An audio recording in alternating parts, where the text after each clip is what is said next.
Did you see what former Alabama quarterback and ESPN rock star Greg McElroy had to say on Atlanta radio earlier this week? He was talking about Jamie Newman and Mac Jones, the quarterback at Alabama.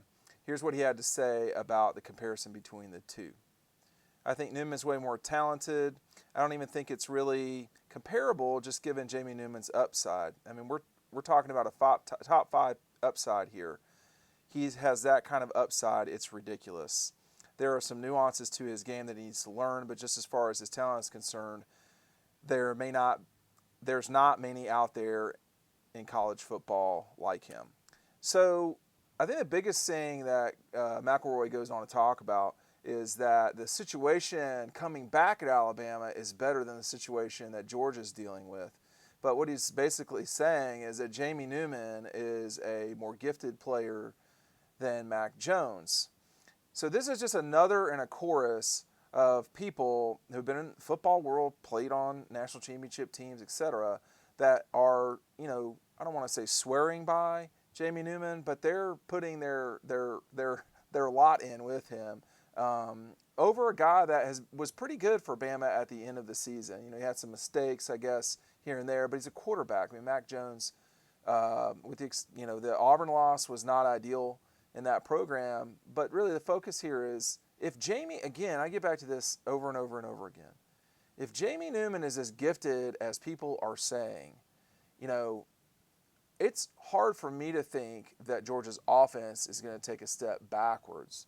And yesterday I sat and watched, and I don't know why I did this to myself, sat and watched Georgia play Kentucky, and the offense was terrible. Jake Fromm was bad. And the Cats were just stacking the box, and there was nowhere to run. If what Newman's bringing to the table is a deep ball, a more threatening thing from the quarterback spot, I'm not talking about him running necessarily. I'm talking about his arm and his physical gifts. Georgia's going to take off offensively.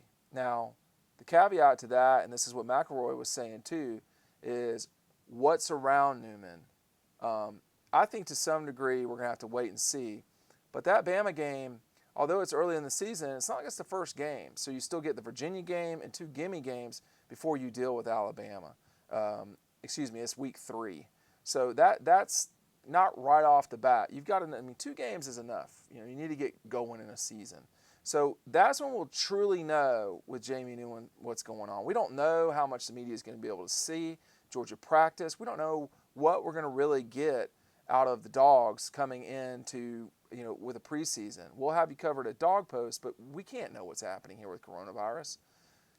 When they play Virginia, that will be the keystone to the season. Does Jamie Newman look the way that David Pollack, Greg McElroy, Mark Richt, everybody else is saying? Does he look like a top 5 guy? If that's the case, you better look out for Georgia. Dean Legge from Dog Post, making you a smarter Georgia fan. Make sure to click up right here. We're going to send you to a 2020 playlist so you can learn more about the Dogs. Thanks for watching. Thanks for clicking.